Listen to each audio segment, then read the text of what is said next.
শনি এবং রবিবারে মাঝে মধ্যে জকিগঞ্জের আশেপাশে মাহফিল থাকতো। ওই মাহফিলগুলো সবসময় জোহরের পরেই হতো। তো জোহরের পরে মাহফিলে কোনো সমস্যা নেই এবং এটা একটা ভালো সংস্কৃতি, আমাদেরকে এটাকে আরো উজ্জীবিত করা উচিত। সম্মানিত হাজিরে, আমি যে আয়াত দুটি তিলাওয়াত করেছি অনেক ভারী দুটো আয়াত। প্রথমে অর্থ বলি, পরে এগুলোর ব্যাখ্যা করবো ইনশাল্লাহ। আল্লাহ রাব্বুল আলামিন বলেছেন, ওয়ামা আরসালনা মির রাসূলিন ইল্লা লিইউতাআ বিইজনিল্লাহ। রাসূলকে আল্লাহ প্রেরণ করেছেন এই উদ্দেশ্যে যে আল্লাহর হুকুমে যেন রাসূলের অনুসরণ করা হয়। অর্থাৎ রাসূলকে শুধু শো অফ করার জন্য আল্লাহ পাঠান নাই, পাঠিয়েছেন এই উদ্দেশ্য নিয়ে যেন আল্লাহর হুকুমে মানুষ রাসূলের আনুগত্য এবং অনুসরণ করে। এরপরে আল্লাহ বলেছেন, ওয়ালাউ আন্নাহুম ইযযালামু আনফুসাহুম। এই কথা আল্লাহ স্বয়ং রাসূলকে ইঙ্গিত করে বলছেন। ওয়ালাউ আন্নাহুম ইযযালামু আনফুসাহুম, হে আমার রাসূল, যদি আপনার উম্মত গুনাহগার হয়ে যায়, এত বেশি গুনাহগার যে গুনাহ করতে করতে নিজের নফসটাকে জ্বালিয়ে ফেলে, নিজের নফসের উপর জুলুম করে ফেলে। এরপরে যা উকা, এই যত বড় গুনাহগার হোক, যদি আপনার কাছে চলে আসে, ফাস্তাগফিরুল্লাহ, এবং আপনার কাছে এসে আল্লাহর কাছে তাওবা করে, ওয়াস্তাগফারা লাহুমুর রাসূল, এবং রাসূলও যদি তাদের জন্য আল্লাহর কাছে তাওবা করেন, আল্লাহর কাছে ইস্তেগফার করেন, আল্লাহর কাছে সুপারিশ করেন। আল্লাহ এটা বলেন না যে আল্লাহ তাদেরকে মাফ করে দেবেন। আল্লাহ বলেছেন, লা ওয়াজাদুল্লাহা তাওয়াবার রহিমা, তারা আল্লাহকে ক্ষমাশীল এবং দয়ালু হিসাবে পেয়ে যাবে। সম্মানিত হাজিরিন, এটা কুরআনুল কারীমে রাসূল করিম সাল্লাল্লাহু আলাইহি সাল্লামের শান মান মর্যাদার আয়াতের মধ্যে এটা বিশেষ আয়াত। আল্লাহ পাক দুনিয়াবাসীকে জানাচ্ছেন, তোমরা যত বড় গুনাহগার হও না কেন, তোমরা যদি আমার রাসূলের কাছে চলে আসো আর আল্লাহর কাছে তাওবা করো, আর তোমাদের এই তাওবার সাথে যদি রাসূলও আল্লাহর কাছে সুপারিশ করেন তোমাদের গুনাহ মাফের জন্য, তোমরা রাসূলের এই সুপারিশের কারণে আল্লাহকে ক্ষমাশীল দয়ালু হিসেবে পেয়ে যাবে। পরের আয়াতটা আরো ভারী। আমাদের অনেক ছাত্র ভাইয়েরা এসেছে, এদেরকে আমরা একটু বসার সুযোগ দিয়ে দিই। কোন জায়গায়? দৌলতপুর ক্যাডেট মাদ্রাসা ভাইয়েরা এসেছে, চলে আসো ভাইয়েরা, বসে পড়ো। মাদ্রাসা ছাত্রদের মধ্যে একটা সুবিধা আছে, ডিসিপ্লিন থাকে। আমরা নিজেও যখন হিফজে পড়তাম 2005 সালে, যখন খাবার আনতে যাওয়ার সময় লাইন ধরে যেতাম, খাবার নিয়ে আসার সময় লাইন ধরে আসতাম, এটা মনে আছে আমার এখনো। তো এটা মাদ্রাসা ছাত্রদের মধ্যে এই যে একটা ডিসিপ্লিন থাকে, আলহামদুলিল্লাহ। তো মাদ্রাসা প্রিন্সিপাল মুজিবুর রহমান সাহেব এসেছেন, তাকে আমরা স্বাগতম জানাই, মোবারকবাদ জানাই। বসে পড়ুন আপনারা, যেন আমাদের সময় মতো নষ্ট না হয়। সম্মানিত হাজিরিন, আমরা আলোচনা করছিলাম, আমার দিকে খেয়াল করুন যে আল্লাহ তাবারাকা ওয়া তাআলা স্পষ্ট জানিয়েছেন, ওয়ামা আরসালনা মির রাসূলিন ইল্লা লিইউতাআ বিইজনিল্লাহ। রাসূলকে প্রেরণ করার উদ্দেশ্য হচ্ছে আল্লাহর হুকুমে যেন রাসূলের আনুগত্য করা হয়। এরপর আল্লাহ বলেছেন, যদি উম্মত গুনাহগার হয়ে যায় আর গুনাহকে লুকিয়ে না রাখে রাসূলের কাছে চলে আসে, আর রাসূল যদি তাদের জন্য সুপারিশ করেন, আল্লাহ তাদেরকে এমনভাবে মাফ করে দেবেন যে তারা আল্লাহকে ক্ষমাশীল হিসাবে পেয়ে যাবে। এরপরে আল্লাহ বলেছেন, ফালা, অতএব না। কুরআন শরীফে মাঝে মধ্যে আল্লাহ রাব্বুল আলামিন না শব্দটি ব্যবহার করেছেন কথাকে তাকিদ দেওয়ার জন্য। মাঝে মধ্যে বাংলা ভাষায় আমরা এরকম শব্দ ব্যবহার করি। আল্লাহ রাব্বুল আলামিন কুরআন শরীফে এই শব্দ ব্যবহার করেছেন, এখানে এই শব্দের আলাদা কোনো অর্থ নাই, এখানে আল্লাহ তাকিদ দিচ্ছেন। শুনো, ওয়া রাব্বিকা, হে নবী, তোমার রবের কসম। দেখেন, নবীর রব তো আল্লাহ। আল্লাহ এখানে বলতে পারতেন যে আল্লাহর নিজের কসম, আল্লাহ বলতে পারতেন আমার কসম, আল্লাহ বলতে পারতেন রহমানের কসম, রহিমের কসম, গফফারের কসম। এটা না বলে আল্লাহ তার নিজেকে নবীর রব হিসাবে পরিচয় করিয়ে দিয়েছেন। আল্লাহ বলছেন, ওয়া রাব্বিকা, হে মুহাম্মদ সাল্লাল্লাহু আলাইহি সাল্লাম, আপনার রবের কসম। লা ইউমিনুন, কেউ মুমিন হতে পারবে না, হাত্তা ইউহাক্কিমুকা, যতক্ষণ তারা আপনাকে হাকিম মেনে নিবে। হাকিম মানে হচ্ছে বিচারক। কোন বিষয়ে? ফিমা সাজারা বাইনাহুম, সেই প্রত্যেকটা বিষয়ে যেগুলো তাদের মধ্যে জাগ্রত হয়, যে ডিবেট, যে ডিসকাশন, যে ইখতিলাফ উম্মতের মধ্যে হয়, প্রত্যেকটা বিষয়ে রাসূলকে হাকিম মানতে হবে। না মানলে কেউ মুমিন হতে পারবে না। 2 নম্বর, সুম্মা লা ইয়াজিদু ফি আনফুসিহিম হারাজাম মিম্মা কাদাইতা। শুধু রাসূলকে হাকিম মানলে হবে না, রাসূল যে রায় দেবেন সেই রায়ের ব্যাপারে অন্তরের মধ্যে কোনো হারাজ, কোনো বক্রতা অনুভব করতে পারবে না। উদাহরণস্বরূপ 2 ব্যক্তি আল্লাহ নবীর কাছে আসলেন, ইয়া রাসূলুল্লাহ, আমাদের এই ব্যাপারে ঝগড়া। আল্লাহর রাসূল একজনের ব্যাপারে রায় দিলেন, রায় একজনের পক্ষে গেল আরেকজনের বিপক্ষে। যার বিপক্ষে গিয়েছে সে অন্তরের মধ্যে কোনো ধরনের কাঠিন্য, বক্রতা, বিরক্তি অনুভব করতে পারবে না, করলে আর সে মুমিন থাকতে পারবে না। আচ্ছা, ওয়া ইউসাল্লিমু তাসলিমা, শুধু অন্তরের মধ্যে বক্রতা অনুভব করবে না, এতটুকুতে যথেষ্ট নয়। যতক্ষণ না তারা ইউসাল্লিমু তাসলিমা, হাসি মুখে স্বতঃস্ফূর্তভাবে রাসূলের রায় মেনে না নেবে, ততক্ষণ পর্যন্ত কোনো ব্যক্তি মুমিন হতে পারবে না। এই আয়াতের মাধ্যমে আল্লাহ পাক আমাদের রাসূল সাল্লাল্লাহু আলাইহি সাল্লামকে দ্বীন এবং শরীয়তের একমাত্র সোর্স বানিয়ে দিয়েছেন। আর এইরকম মর্যাদা আল্লাহ রাব্বুল আলামিন আর কোনো কিছুকে দেন নাই। এবার একটু ব্যাখ্যা করি আমরা। আসুন, আল্লাহ কি বলেছেন? ওয়া মা আরসালনা মির রাসূলিন ইল্লা লিইউতাআ বিইজনিল্লাহ। রাসূলকে আল্লাহ প্রেরণ করেছেন যেন রাসূলের আনুগত্য করা হয়। দেখেন, আল্লাহ নবী যখন মদিনা শরীফে গিয়েছেন, তখন মদিনা তাইয়্যিবায় এমন একটা পরিবেশ আল্লাহ নবী দেখেছেন যে পরিবেশটা মক্কায় আগে দেখা যায় নাই। মক্কায় হয় কুরাইশ বংশের মানুষ বাস করত, নয়তো কুরাইশ বংশের মানুষের গোলাম যারা কৃতদাস, এরাই বাস করত। মক্কায় অন্য কেউ বাস করার সুযোগ নাই। মদিনায় মুশরিকরাও বাস করে, ইহুদিরাও বাস করে। মদিনা আরবের মধ্যে মাত্র 2-1টা জায়গার মধ্যে একটা জায়গা যেখানে ইহুদিরা বসবাস করত। ইহুদিদের আল্লাহর নবী দুনিয়াতে আসার আগেই একটা ধর্ম ছিল।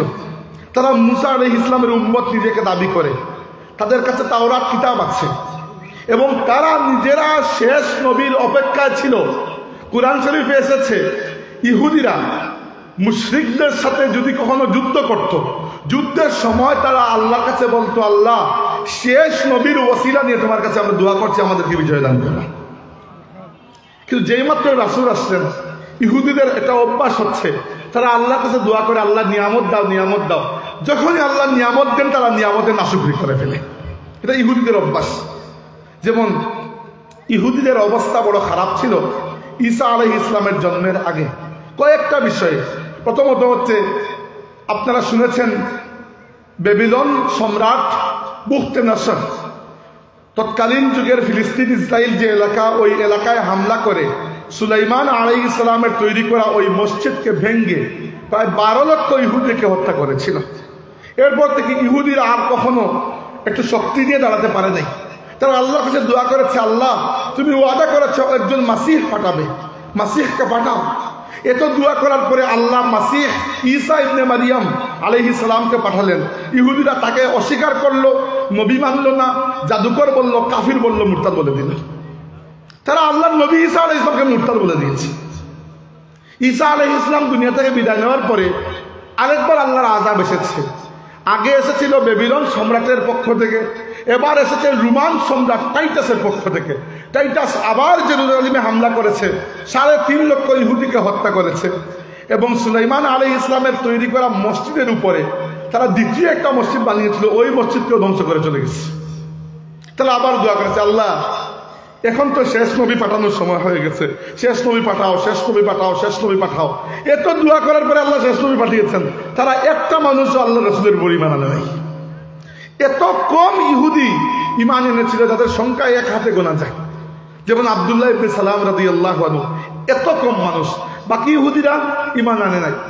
তো ইহুদিদেরকে যখন জিজ্ঞেস করা হতো, তোমরা আগে বলতে তোমাদের তাওরাত কিতাবের মধ্যে রাসূলের কথা উল্লেখ করা আছে।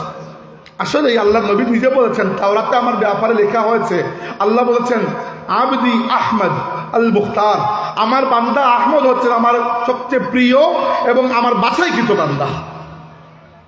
মাউলুদুহি বিমাক্কা ওয়া হাজারাহু ইলা তাইবা, আল্লাহ লিখে দিয়েছেন তার জন্ম হবে মক্কায় এবং তিনি হিজরত করবেন মদিনা তাইয়্যিবার দিকে। সুবহানাল্লাহ। ওয়া উম্মাতুহু উম্মাতাম মারহুমা, আর এই যে নবী হবেন আমার আহমদ সাল্লাল্লাহু আলাইহি ওয়াসাল্লাম, তার উম্মত হবে আল্লাহর রহমত প্রাপ্ত উম্মত।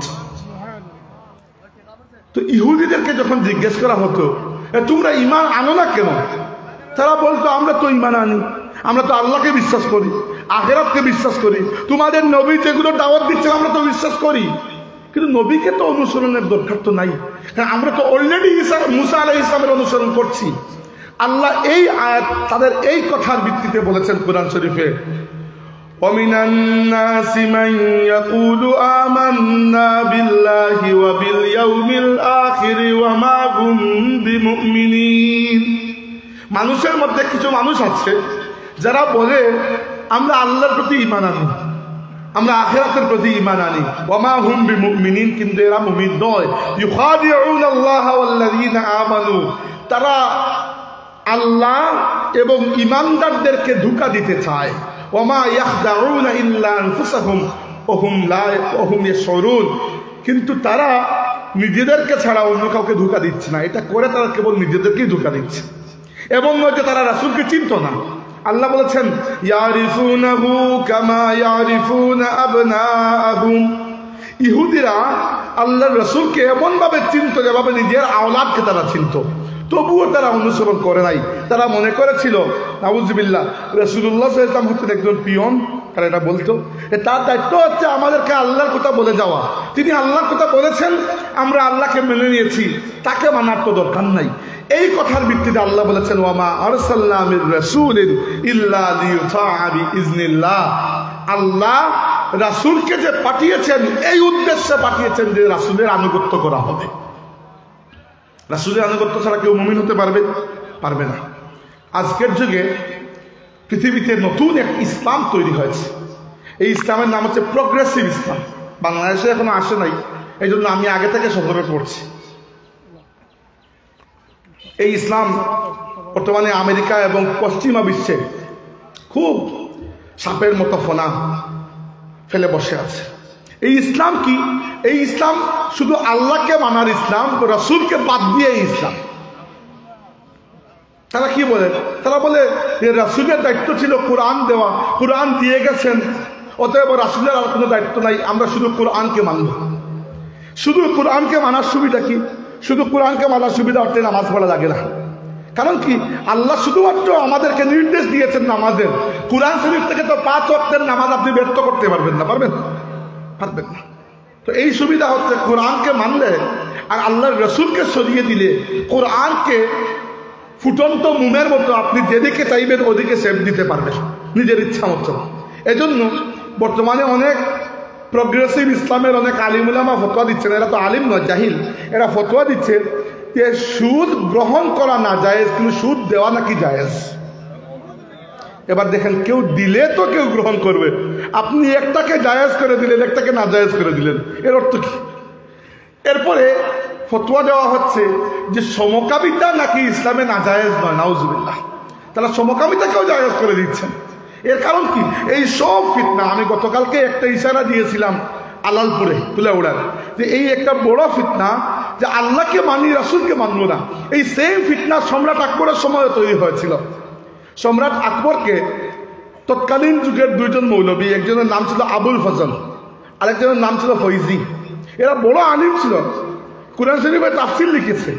এরা আকবরকে জানিয়েছে, দেখেন আল্লাহর নবী দুনিয়া থেকে বিদায় নেওয়ার 1000 বছর হয়ে গেছে। আজ থেকে 400 বছর আগের ঘটনা, 1000 বছর হয়ে গেছে। তো রাসূলুল্লাহর নবুয়ত ছিল 1000 বছর পর্যন্ত, এরপরে তার নবুয়ত ক্যান্সেল হয়ে গেছে। এরা বুদ্ধি দিয়েছিল। তো এখন আপনি নতুন করে একটা দিন তৈরি করবেন, একটা ধর্ম তৈরি করবেন। তো আকবর চিন্তা করলো যে ধর্ম তৈরি করলে সবচেয়ে বড় সমস্যা হচ্ছে আল্লাহকে মানা সমস্যা নয়। আল্লাহকে তো হিন্দুরাও মানে, আল্লাহকে তো খ্রিস্টান বৌদ্ধরাও মানে, নাম ভিন্ন ভিন্ন। কেউ এক আল্লাহকে মানে, কেউ এক মহাদেবের সাথে অন্যান্য দেবদেবী শরীক করে দেয়, মানে তো আল্লাহকে মানতে তো কোনো সমস্যা নাই, কেউ রাম বলে কেউ রহিম বলে।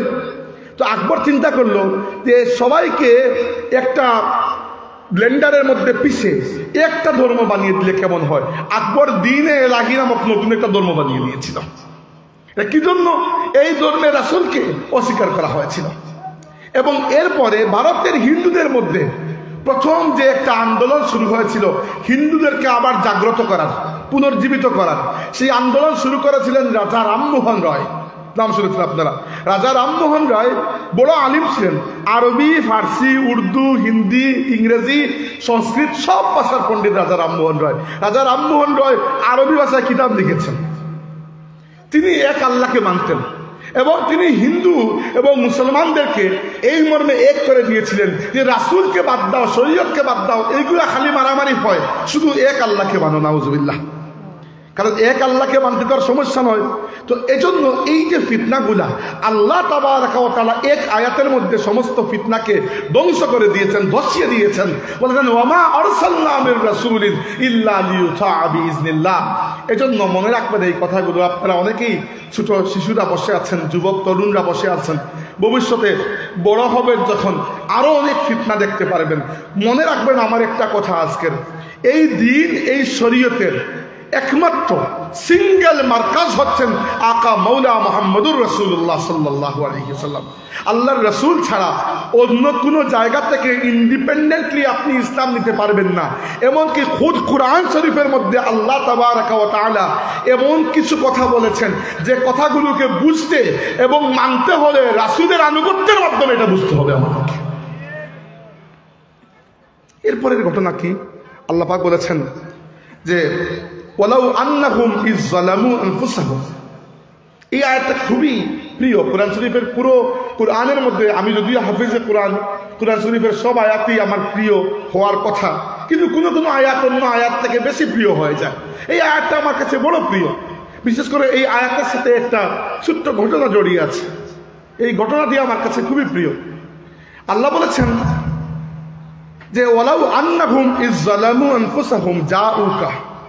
হে রাসূল, উম্মত যদি গুনাহ করতে করতে নিজের নফসের উপর জুলুম করে ফেলে, নফসটাকে কালো করে ফেলে, জাউকা, এরপরে আপনার কাছে চলে আসে, এটা গুরুত্বপূর্ণ।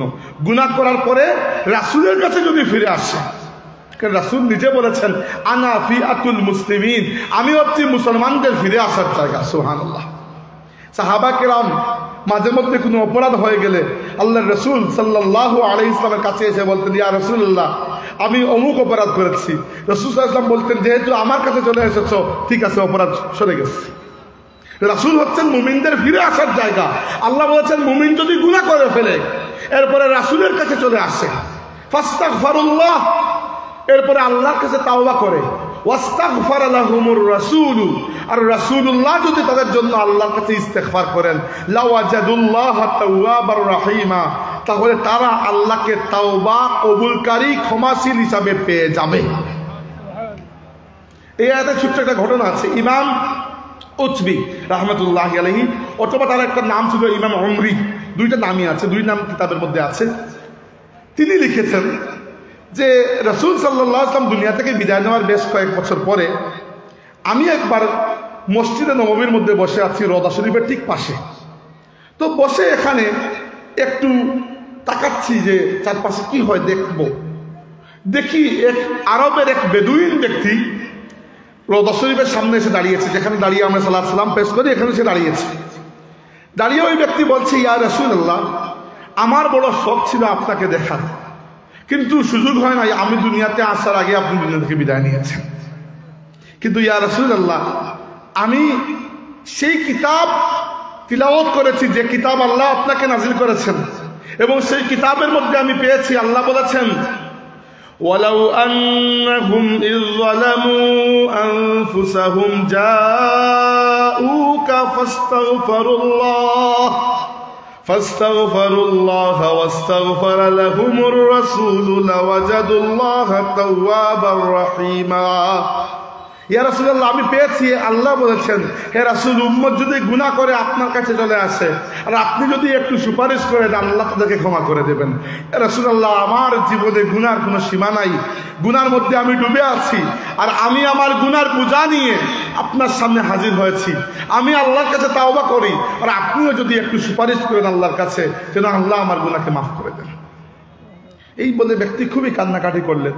এবং আরব ব্যক্তি তো, আরবদের তো ঠুটের আগে থাকে শের, কবিতা। ওই ব্যক্তি এখানে দাঁড়িয়ে দাঁড়িয়ে এমন একটা কবিতা বললেন যে কবিতা মসজিদে নববী শরীফে গেলে আজকেও আপনি লেখা পাবেন, এখনো পর্যন্ত ওই কবিতা লেখা আছে।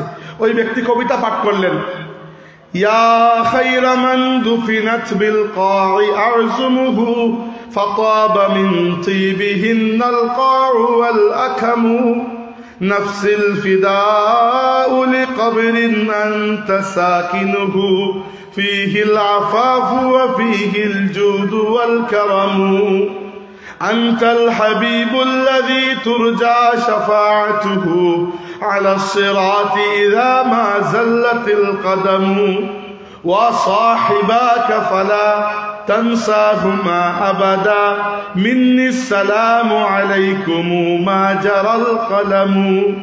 ওই ব্যক্তি যা বললেন তার সারমর্ম হচ্ছে, ইয়া রাসূলুল্লাহ, যে মাটিতে আপনি শুয়ে আছেন, যে কবর শরীফে আপনি আরাম করছেন, আমার অন্তরটা ওই কবরের জন্য ফিদা হয়ে গেছে। ইয়া রাসূলুল্লাহ, ইয়া রাসূলুল্লাহ, আপনি আমার সেই হাবিব, যখন কিয়ামতের ময়দানে আমার পা টলমল করবে, তখন আপনি আপনার শাফাআত থেকে আমাকে মাহরুম করবেন না। আপনার প্রতি সালাম এবং আপনার সেই দুই সাহাবীর প্রতি, আবু বকর এবং ওমর, তাদেরকে আপনি কখনো ভুলেন নাই। আপনি কবর শরীফেও তাদেরকে পাশে নিয়ে শুয়ে আছেন। ইয়া রাসূলুল্লাহ, আপনাদের প্রতি আমি সালাম জানাই। এই বলে কান্নাকাটি করে ওই ব্যক্তি বিদায় নিলেন। ইমাম উতবী, মতান্তরে ইমাম উমরি, তিনি লিখেছেন যে আমার একটু তন্দ্রা চলে আসলো, স্বপ্নে দেখি রাসূল আকরাম সাল্লাল্লাহু আলাইহি ওয়াসাল্লাম আমাকে ডাকছেন এবং ডেকে বলছেন যে তুমি উঠো, ওই বেদুইনকে গিয়ে আটকাও এবং তাকে সংবাদ দাও, আল্লাহ পাক আমার সুপারিশে তার জীবনের তামাম গুনাহকে মাফ করে দিয়েছে। এই হচ্ছে রাসূলের কাছে চলে আসা। এবার একটা জিনিস মনে রাখবেন, আহলে সুন্নাত ওয়াল জামাতের আকীদা হচ্ছে রাসূলুল্লাহ সাল্লাল্লাহু আলাইহি ওয়াসাল্লাম দুনিয়ার পিঠে থাকা অবস্থায় আমাদের যতটুকু শ্রদ্ধা, ভালোবাসা, তাজিম এবং মহব্বত, আমাদের অন্তরে যতটুকু আকর্ষণের হকদার ছিলেন, আল্লাহ রসুল কবর শরীফে যাওয়ার পরে এটা এক বিন্দুও কমে নাই। এক্স্যাক্টলি একইভাবে দুনিয়াতে আল্লাহ নবী থাকা অবস্থায় আমরা রসুলুল্লাহকে তাজিম এবং মহব্বত করতে যেভাবে বাধ্য ছিলাম, এখন রওজা শরীফে গিয়ে একইভাবে আল্লাহর হাবিবকে তাজিম এবং মহব্বত করতে আমরা বাধ্য। তাই আমরা এখনো যে মদিনা শরীফে যাই, মদিনা শরীফে যাওয়ার পরে এই শের তিলাওয়াত করি, পড়ি এবং আল্লাহর রসুলকে উদ্দেশ্য করে আমরা খবর পৌঁছাই, ইয়া রাসূলুল্লাহ, উম্মত বহু দূর থেকে এসেছে গুনার বোঝা নিয়ে আপনার সামনে। আমরা আল্লাহর কাছে ইস্তেগফার করি এবং আল্লাহর রসুলের কাছে চাই যে আপনি আল্লাহর কাছে সুপারিশ করুন আমাদের জন্য, এবং আল্লাহ ওই বেদুইনের মতো আমাদের জীবনের গুনাহকেও মাফ করে দেন। সম্মানিত হাজিরিন, রাসূল সাল্লাল্লাহু আলাইহি ওয়াসাল্লামের এই যে একটা অনন্য মর্যাদা আল্লাহ তাকে দিয়েছেন, যে তিনি আল্লাহর কাছে কারোর জন্য সুপারিশ করলে আল্লাহ পাক সেই সুপারিশকে ফিরিয়ে দেন না। এই ব্যাপারে আল্লাহর নবী কিয়ামতের ময়দানের কথা আমাদেরকে জানিয়েছেন, বলেছেন, আনা আউয়ালু মান ইউনশাক্কা আনহুল কবর ওয়া আনা আউয়ালু শাফিঈন ওয়া আউয়ালু মুশাফফা। আমি প্রথম যাকে আল্লাহ কিয়ামতের ময়দানে কবর শরীফ থেকে উত্তোলন করবেন, আমি প্রথম যে আল্লাহর কাছে দাঁড়িয়ে মানুষের জন্য শাফাআত করব, আর আমি প্রথম যার শাফাআতকে আল্লাহ কবুল করে নেবেন। আল্লাহ পাক এত সৌভাগ্যবান আমাদেরকে বানিয়েছেন, যিনি প্রথম শাফাআত করবেন আর যার শাফাআত সবার আগে কবুল হবে, আল্লাহ আপনাকে আমাকে তার উম্মতি হিসাবে কবুল করে নিয়েছেন। কিয়ামতের ময়দানে আমরা দেখব যে অন্যান্য নবী রাসূলরা তাদের উম্মতকে নিয়ে দাঁড়িয়ে আছেন, আর আমাদের নবীও আমাদেরকে নিয়ে দাঁড়িয়ে আছেন। আমরা আল্লাহর রসুলের লেওয়ায়ে হামদের নিচে জায়গা পাবো ইনশাআল্লাহ, কারণ আমরা উম্মতে মুহাম্মাদি। কিন্তু সেই সময় অন্য কোনো নবী রাসূলও আল্লাহ তাবারাকা ওয়া তাআলার সামনে কথা বলতে ভয় পাবেন, কারণ আল্লাহ তাবারাকা ওয়া তাআলা সেই দিন এরকম একটা অবস্থায় আমাদের বিচার করবেন, স্বয়ং নবী রাসূলও তাদের উম্মতের জন্য সুপারিশ করতে আল্লাহর কাছে ভয় পাবেন। মানব জাতি এক এক করে প্রত্যেক নবীর কাছে যাবে, আদম আলাইহিস সালামের কাছে যাবে যে আপনি আল্লাহর কাছে আমাদের জন্য একটু সুপারিশ করুন, ইয়া আদমু ইসফা লানা ইলা রাব্বিক। আদম আলাইহিস সালাম বলবেন, লাস্তু লাহা আমি তো এই কাজ করতে পারবো না। ওয়ালাকিন্নাকুম ইব্রাহিম ফাইন্নাহু খলিলুল্লাহ, তোমরা চলে যাও ইব্রাহিমের কাছে, তিনি হচ্ছেন আল্লাহর খলিল। মানব জাতি যাবে ইব্রাহিম আলাইহিস সালামের কাছে, ইয়া ইব্রাহিম ইয়া খলিলুল্লাহ ইশফা লানা ইলা রাব্বিক, আপনি আপনার রবের কাছে আমাদের জন্য একটু সুপারিশ করুন। ইব্রাহিম আলাইহিস সালাম বলবেন লাস্তু লাহা, আমি এটা করতে পারবো না। ওয়ালাকিন্নাকুম মূসা ফাইন্নাহু কালিমুল্লাহ, তোমরা যাও মুসা আলাইহিস সালামের কাছে, তিনি হচ্ছেন এমন ব্যক্তি যার সাথে আল্লাহ সরাসরি কথা বলেছেন। আমরা যাব মুসা আলাইহিস সালামের কাছে, পুরো মানব জাতি মুমিন কাফির সবাই গিয়ে বলবো শাফাআতের জন্য, তিনিও ফিরিয়ে দেবেন, বলবেন লাস্তু লাহা ওয়ালাকিন্নাকুম ঈসা ইবনে মারইয়াম, তোমাদের জন্য আছেন ঈসা ইবনে মারইয়াম, আমরা যাব ঈসা আলাইহিস সালামের কাছে, তিনিও বলবেন লাস্তু লাহা ওয়ালাকিন্নাকুম বিমুহাম্মাদিন সাল্লাল্লাহু আলাইহি সাল্লাম, তোমরা সবাই চলে যাও মুহাম্মাদুর রাসূলুল্লাহ সাল্লাল্লাহু আলাইহি সাল্লামের কাছে। পুরো মানব জাতি মুমিন কাফির সবাই আদম থেকে নিয়ে কিয়ামত পর্যন্ত যারা আসছে এসেছে আর আসবে সবাই আল্লাহর রাসূলের কদম শরীফের পাশে হাজির হবে, বলবে ইয়া রাসূলুল্লাহ ইশফা লানা ইলা রাব্বিক, আমাদের জন্য আপনার রবের কাছে একটু সুপারিশ করুন। আল্লাহর রাসূল তখন ফিরিয়ে দেবেন না, বলবেন আনা লাহা, আমি এই কাজ করতে পারবো। হাদিসে এসেছে রাসূল সাল্লাল্লাহু আলাইহি ওয়াসাল্লাম আল্লাহ রাব্বুল আলামিনের কাছে অনুমতি চাইবেন যে আল্লাহ আমি কিছু কথা বলতে চাই, আল্লাহ অনুমতি দেবেন। রাসূল কারীম সাল্লাল্লাহু আলাইহি ওয়াসাল্লাম তখন আল্লাহর হামদ, আল্লাহর প্রশংসা করতে করতে আখিরু লাহু সাজিদা, নবী বলেছেন আমি আল্লাহর আরশের সামনে সিজদায় পড়ে যাব। সিজদায় পড়ে যখন আল্লাহর তারিফ করব, হামদ গাইব, আল্লাহ রাব্বুল আলামিনের রহমতের মধ্যে জোশ আসবে। আল্লাহ বলবেন ইয়া মুহাম্মদ ইরফা রাসাক সাল তুতা ওয়াসফা তুসাফা, হে মুহাম্মদ সাল্লাল্লাহু আলাইহি সাল্লাম মাথা উত্তোলন করুন, আপনি বলুন যা চাইবেন আমি আল্লাহ দেব, আর আপনি সুপারিশ করুন, আজকে আপনি যার জন্য সুপারিশ করবেন আমি আল্লাহ তার সুপারিশকে কবুল করে নেব। এই হচ্ছে রাসূলুল্লাহ সাল্লাল্লাহু আলাইহি ওয়াসাল্লামের সেই অনন্য মর্যাদা, যে মর্যাদা আল্লাহ রাব্বুল আলামিন তাকে দিয়েছেন। কিয়ামতের ময়দানে আমরা যখন হাজির হব তখন আসলে বুঝতে পারবো যে দুনিয়াতে না চাইতে আল্লাহ আমাদেরকে কত বড় নিয়ামত দিয়েছেন, যে রাসূল করিম সাল্লাল্লাহু আলাইহি ওয়াসাল্লামের উম্মতি হিসাবে কবুল করেছেন। আর আজকের যুগে যদি কোনো ফিতনা এসে আমাদেরকে আমাদের নবী থেকে জুদা করে দেয়, দূরে সরিয়ে দেয়, এর থেকে বড় কমবক্তি আর কিছু হতে পারে না। মনে রাখবেন, ইসলামের আমি একেবারে না পড়ে কথাবার্তা বলি না, ধারণা প্রসূত কথাবার্তা বলা থেকে আমি সাধারণত বিরত থাকার চেষ্টা করি। পুরো কুরআনুল কারীম অধ্যয়ন করে রাসূল সাল্লাল্লাহু আলাইহি ওয়াসাল্লামের হাদিস যতটুকু আমার উস্তাদরা পড়িয়েছেন সম্ভব হয়েছে এই বয়স পর্যন্ত অধ্যয়ন করে যতটুকু আমি বুঝতে পেরেছি, এই দ্বীনের জন্য মুহাম্মদুর রাসূলুল্লাহ সাল্লাল্লাহু আলাইহি ওয়াসাল্লামের জাতে পাক ছাড়া অন্য কোনো মার্কাজ নাই। অন্য কোনো জায়গা থেকে দ্বীন গ্রহণ করবেন আপনি, ওই জায়গাটিকে আপনাকে গুমরা করে দেওয়া হবে। এমনকি খুদ কোরআন শরীফে আল্লাহ নির্দেশ দিচ্ছেন মা আতাকুমুর রাসূলু ফাখুযুহু ওয়া মা নাহাকুম আনহু ফান্তাহু, রাসূল যা নিয়ে এসেছেন যা দিয়েছেন সেগুলো গ্রহণ করো, যা দেন নাই বর্জন করে ফেলো। উদাহরণস্বরূপ একবার আব্দুল্লাহ ইবনে মাসউদ রাদিয়াল্লাহু আনহুর কাছে এসে এক ব্যক্তি জিজ্ঞেস করলো যে আপনারা আমাদেরকে কসরের নামাজের কথা বলেন, সালাতুল খাউফের কথা বলেন, এরকম অনেক নামাজের কথা বলেন, যে নামাজগুলো বিশেষ নামাজ, যেমন মুসাফির অবস্থায় কসর পড়বে, তাছাড়া ভয়ের সময় যুদ্ধের সময় সালাতুল খাউফ আদায় করবে। এই সবগুলোর কথা তো আমরা কোরআনে পাই না, কোরআনে কোনোটা পাই কোনোটা পাই নাই। আব্দুল্লাহ ইবনে মাসউদ বললেন অবশ্যই কোরআনে আছে। সে বলল কই, আমি তো পুরো কোরআন শরীফ পড়ে একটু নামাজের কথা পাই নাই। আব্দুল্লাহ ইবনে মাসউদ রাদিয়াল্লাহু আনহু কোরআন শরীফ খুলে বললেন এই আয়াত পড়ো। সে পড়ল মা আতাকুমুর রাসূলু ফাখুযুহু ওয়া মা নাহাকুম আনহু ফান্তাহু, রাসূল যা দিয়েছেন তা গ্রহণ করো, যা নিষেধ করেছেন তা বর্জন করো। ইবনে মাসউদ বলেন এবার রাখো কোরআন শরীফ বন্ধ করে, তোমার নবী কি বলেছেন শুনো, এই বলে তিনি নামাজের নিয়ম বর্ণনা করলেন। তার মানে হচ্ছে ইসলামের ইন্ডিপেন্ডেন্ট সোর্স যেরকম কোরআন, একইভাবে ইন্ডিপেন্ডেন্ট সোর্স হচ্ছে রাসূল সাল্লাল্লাহু আলাইহি ওয়াসাল্লামের সুন্নাহ। এবং ভারতীয় উপমহাদেশে একবার একটা আন্দোলন শুরু হয়েছিল রাসূল সাল্লাল্লাহু আলাইহি ওয়াসাল্লামের সুন্নতকে অস্বীকার করার আন্দোলন। এই আন্দোলন যে শুরু করেছিল তার নাম হচ্ছে গোলাম আহমদ কাদিয়ানী, নয় গোলাম আহমদ পারভেজ কাদিয়ানী, তো আরেকটা, দুই গোলাম আহমদ আছে, দুইটাই ফাজিল, দুই গোলাম আহমদ আছে, দুইটার বাড়ি পাঞ্জাব। গোলাম আহমদ কাদিয়ানী হচ্ছে মিথ্যা নবুয়তের দাবিদার, এটা বড় কাফির, টপ লেভেলের কাফির। আর এর থেকে একটু ছোট কাহির হচ্ছে গোলাম আহমদ পারভেজ। সে রাসূলুল্লাহ সাল্লাল্লাহু আলাইহি ওয়াসাল্লামের সমস্ত সুন্নতকে এবং ইসলামে আল্লাহর রাসূলের পুরো অবস্থানকে অস্বীকার করেছে। তো আল্লাহ নবীর সুন্নতকে অস্বীকার করে কি ফায়দা হয়েছিল? তার ফায়দাটা হয়েছিল ইসলামকে সে এমন রং দিয়েছে যে রং না তার বাপমা দেখেছেন না আমাদের বাপমা দেখেছে কখনো। উদাহরণস্বরূপ, সে সুন্নতকে তো মানে না। এবার কুরআন শরীফকে ব্যাখ্যা করেছে এভাবে যে সুলাইমান আলাইহিস সালামের একটা কাহিনী কুরআন শরীফে আছে যে আল্লাহ বলেছেন যে ওয়াহুশিরা লিসুলাইমান জুনুদুহু মিনাল জিন্নি ওয়াল ইনসি ওয়াত তায়রি ফাহুম ইউজাউন।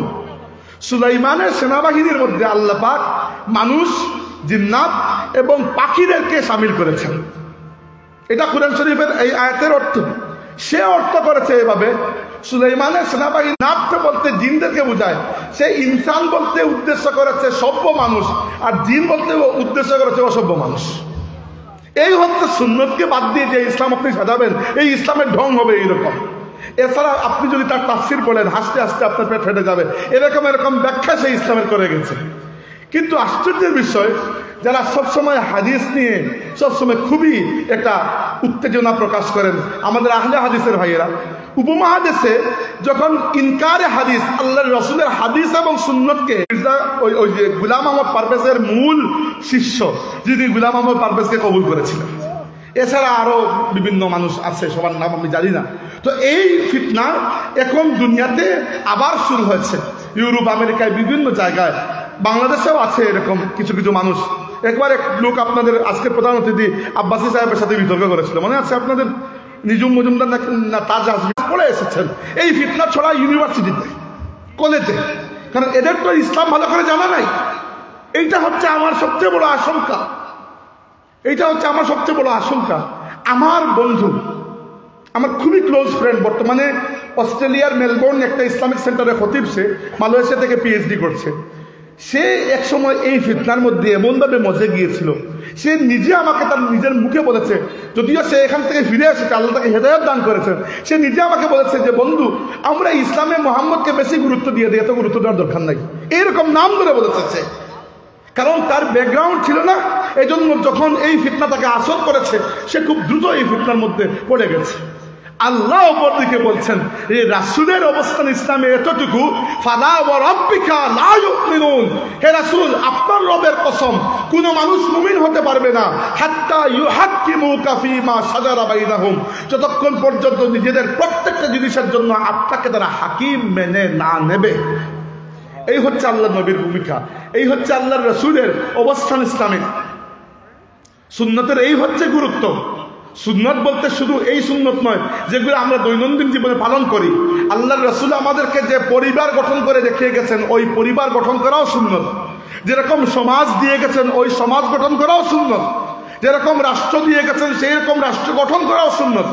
আমি গতকালকে কুলাউড়ার আলালপুরে বলেছিলাম যে বাংলাদেশে গত 53-52 বছর ধরে ধর্ম নিরপেক্ষতা, গণতন্ত্র, সমাজতন্ত্র এবং জাতীয়তাবাদ, এই চারটি মূলনীতি বাংলাদেশের 72-এর সংবিধানে শেখ মুজিবুর রহমানের সময় ঢুকানো হয়েছিল, এগুলো এখনো পর্যন্ত টিকে আছে।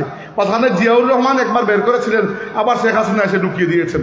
তো এই যে ধর্ম নিরপেক্ষতা, আর সিঙ্গাপুর হয়ে গেছে, খালি উবায়দুল কাদেরের মুখে মুখে সিঙ্গাপুর হয়ে গেছে, এমনিতে তো হয় নাই। পুরো বাংলাদেশ একটা চুরের রাষ্ট্র হয়ে বসে আছে, তাই না? এই কি জন্য? আল্লাহর রাসূলের দেওয়া পদ্ধতি, যেটা খুলাফায়ে রাশিদিন অনুসরণ করেছেন, ওই পদ্ধতি থেকে মুসলমানরা বেরিয়ে এসে ইংরেজদের, আমেরিকানদের, ভারতীয়দের সুন্নতকে আমরা অনুসরণ করছি। এই জন্য আমাদের রাষ্ট্র ব্যবস্থার অবস্থা এত খারাপ। আল্লাহ নবী বলেছেন লাতুনকাদান্না ওয়ালাল ইসলামে উরওয়াতান উরওয়াতান, তোমরা ইসলামকে একটু একটু করে ছাড়বে, একটু একটু করে ইসলামের হাতল ছাড়বে। কুল্লামান তাকাদাত উরওয়াতুন তাসাব্বাসান নাসু বিল্লাতি হিয়া তালিহা, যখন মানুষ ইসলামের একটা অংশ ছাড়বে তখন এর নিচের অংশে ধরবে, এর নিচেটা ছাড়বে, এর নিচেটা ধরবে, মানে নিচে নামবে। যত সময় যাবে খালি নিচের দিকে অবনতি হবে। আউয়ালুহুন্না নাকদান আল হুকমু ওয়া আখিরুহুন্না আস-সালাত, প্রথমে ছাড়বে তোমরা হুকুমত, ইসলামের রাজনৈতিক রাষ্ট্র ব্যবস্থা, আর শেষ দিকে ছাড়তে ছাড়তে কিয়ামতের আগে নামাজটাও ছেড়ে দেবে। নাউজুবিল্লাহ। পারস্য সাম্রাজ্যের পুরোটা মুসলমানদের পায়ের নিচে, রোমান সাম্রাজ্যের বেশ অর্ধেক মুসলমানদের হাতে, পুরো আরব বিশ্ব মুসলমানদের হাতে। মুসলমানরা তখন আস্তে আস্তে পৃথিবীর অন্যান্য জায়গায়, আফ্রিকার উত্তর দিকটা পুরো মুসলমানদের হাতে, মিশর, তিউনিসিয়া, মরক্কো, আলজেরিয়া, উত্তর সুদান সব মুসলমানরা বিজয় করে নিয়েছেন। সেই অবস্থায় মদিনায় বসে আমাদের দরবেশ বাদশাহ উমর ইবনে খাত্তাব রাদিয়াল্লাহু আনহু এত কনফিডেন্ট ছিল ভেতরে, তিনি বলেছেন যে আমি মদিনায় বসে বলছি, ইরাকের ফুরাত নদীর কিনারায় যদি একটা কুকুর না খেয়ে মারা যায়, উমর আল্লাহর কাছে হাসরের দিন জবাবদিহি করবে। বাংলাদেশের একটা এলাকার চেয়ারম্যান এরকম বলতে পারবেন না? এই কনফিডেন্ট নাই। কিভাবে কনফিডেন্ট আসবে আপনার মধ্যে? আপনি তো রাসূলের সুন্নতকে অনুসরণ করছেন না। আল্লাহর রাসূল সাল্লাল্লাহু আলাইহি ওয়াসাল্লাম মদিনা শরীফে যাওয়ার পরে যে রাষ্ট্র ব্যবস্থা স্থাপন করেছিলেন, ওই রাষ্ট্র ব্যবস্থার পরতে পরতে ন্যায় এবং ইনসাফ ছিল। আর আমরা আজকে সুন্নতকে ছোট করতে করতে শুধু দাড়ি টুপি সুরমার মধ্যে সুন্নতকে, আল্লাহ রাসূলের জিহাদের সুন্নত, রাসূলুল্লাহ সাল্লাল্লাহু আলাইহি ওয়াসাল্লাম জীবনে প্রায় 19 থেকে নিয়ে 21টা জিহাদে সরাসরি শরীক হয়েছেন, বড়গুলো, আর ছোটগুলো মিলালে প্রায় 29টার মতো। অথচ আমাদের অন্তরের মধ্যে কাফিরদের বিরুদ্ধে অস্ত্র হাতে নেওয়ার খায়েশটাও পর্যন্ত নাই। ওই দিন এক বড় আলিম আমাকে বলছেন যে ভাই, এমন অবস্থা হয়ে গেছে আমরা সুখে থাকতে থাকতে যে জিহাদ তো আমরা করছি না, আল্লাহর রাস্তায় যে রক্ত ঝরাবো এই আকাঙ্ক্ষাটাও মনের মধ্যে এখন নাই। আল্লাহর নবী বলেছেন, যে ব্যক্তি কখনো জিহাদ করে নাই আল্লাহর রাস্তায় আর তার মনের মধ্যে জিহাদের আকাঙ্ক্ষাও নাই, ওই ব্যক্তি মুনাফিকের উপর মারা যাবে, নাউজুবিল্লাহ। আর একইভাবে যে ব্যক্তি আল্লাহর রাস্তায় শহীদ হতে চায়, সে যদি বিছানায় শুয়েও মারা যায়, আল্লাহ তাকে শাহাদাতের দরজা দান করবেন। এগুলাকে সুন্নত নয়, এগুলাকে আল্লাহর রাসূলের সুন্নত নয়। রাসূল সাল্লাল্লাহু আলাইহি ওয়াসাল্লাম আমাদেরকে কি বলেছেন? আমরা তো জানি আমাদের নবী হাত্তা ইউবাদাল্লাহু ওয়াহদাহু লা শারীকা লাহু, আমি কিয়ামতের আগে শেষ নবী হিসাবে হাতে তরবারি নিয়ে উপস্থিত হয়েছি এবং আমার এই সংগ্রাম ততদিন পর্যন্ত চলবে যতদিন না দুনিয়াতে এক আল্লাহর ইবাদত বাস্তবায়িত হয়। এই সুন্নতকে কেন আমরা ভুলে যাব? আল্লাহ রাসূল বদরের ময়দানে গিয়ে অস্ত্র হাতে নেন নাই? নিয়েছেন তো।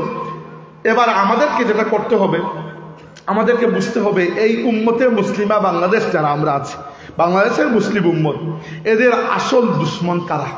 দেখেন, আল্লাহ মুসলিম উম্মাকে যদি 3 ভাগে ভাগ করেন, 1 ভাগ আরব, 1 ভাগ বাকি তামাম মুসলিম উম্মা, আর আরেক ভাগ একা ভারতীয় উপমহাদেশের মুসলমান। ভারতীয় উপমহাদেশে এত বেশি মুসলমান, আরব থেকে প্রায় 2 গুণ বেশি মুসলমান, বাংলাদেশ, পাকিস্তান, ভারত মিলিয়ে আরব থেকে 2 গুণ বেশি মুসলমান। আর বাকি মুসলমানদের হিসাব করলে আপনি ইন্দোনেশিয়া, মালয়েশিয়া এবং আফ্রিকার দেশগুলো ধরতে পারেন। তাহলে মুসলমান উম্মতকে যদি 3 ভাগে বিভক্ত করি, আরব আর একটা হচ্ছে অনারব, অনারবদের মধ্যে একটা হচ্ছে আল হিন্দ, ভারতীয় উপমহাদেশ, একটা হচ্ছে বাকি দুনিয়া। এই ভারতীয় উপমহাদেশ এবং আরবদের জন্য আল্লাহর বিশেষ ফজিলত রয়েছে এবং বিশেষ আযাবের ব্যবস্থা আল্লাহ করে রেখেছেন। আরবদের ফজিলত কি? আরবদের ফজিলত হচ্ছে তাদের নিজের মায়ের ভাষায় কোরআন নাযিল হয়েছে। আরবদের ফজিলত হচ্ছে আল্লাহর রাসূল স্বয়ং তাদের মধ্যে উপস্থিত হয়েছেন। লাকাদ জাআকুম রাসূলুম মিন আনফুসিকুম, রাসূল তোমাদের মধ্য থেকে এসেছেন। রাসূল তো আর বাংলাদেশ থেকে আসেন নাই, আরবি ছিলেন। কাবা শরীফ আরবে, রওজা পাক আরবে। তো আরবদের সবচেয়ে বড় নিয়ামত তো এটাই। কিন্তু আযাবের ব্যাপারে আল্লাহ যাকে নিয়ামত বেশি দেন, সে নাফরমানি করলে আযাব আল্লাহ বেশি দেন।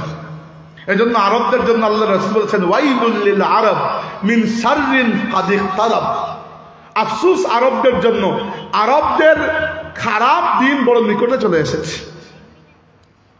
রাজনৈতিকভাবে আপনি একবার ভৌগোলিক পৃথিবীর ম্যাপ সামনে রেখে দেখুন, এই মুসলিম উম্মতের সবচেয়ে বড় যে 2 অংশ, আরব এবং ভারতীয় উপমহাদেশ, এই 2 অংশে আল্লাহ 2টা ফিতনাকে আমাদের জন্য পরীক্ষা হিসাবে দিয়ে দিয়েছেন।